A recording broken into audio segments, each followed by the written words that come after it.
On February 28, the assassination of Supreme Leader Ayatollah Ali Khamenei moved the U.S.-Iran conflict into open warfare. Now the diplomatic window is closing. Iran has publicly rejected early peace proposals, accelerating a military standoff that threatens the world's primary energy arteries. The bargaining is maximalist.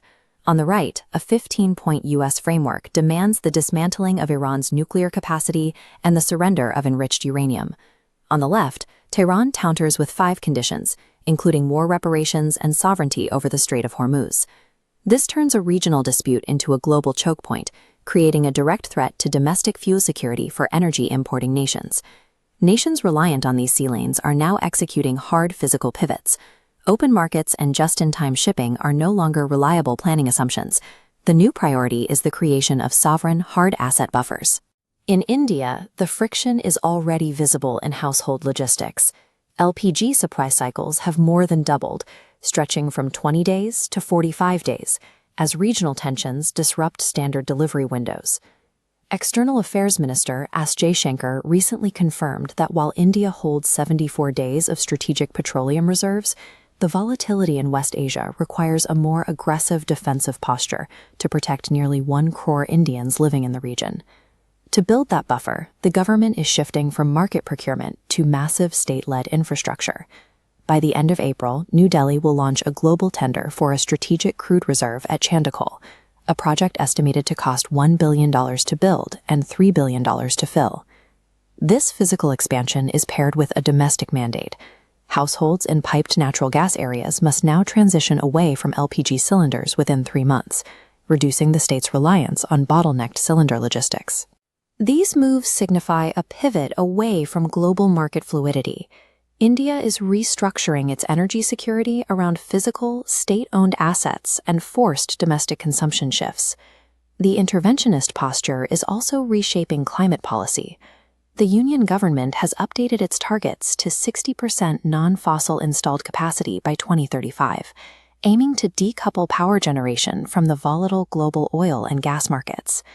This chart shows the gap between infrastructure and output. While India has achieved 52% non-fossil installed capacity, these sources provide only 25% of actual electricity generation. The state must now fund the bridge between building capacity and ensuring real-time power delivery. On the monetary front, the state is opting for continuity to anchor expectations.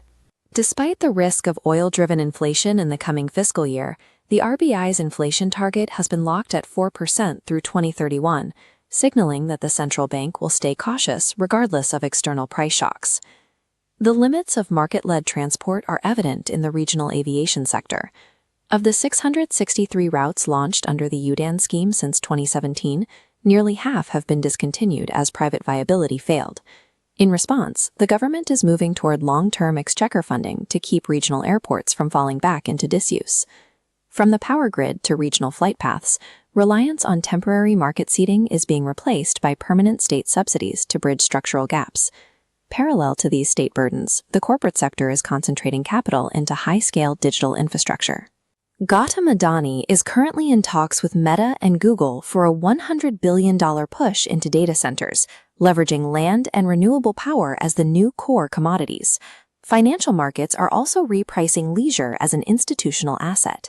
Private equity involvement has driven the implied value of IPL franchises above $3.4 billion, turning cricket teams from vanity trophies into durable, financialized instruments.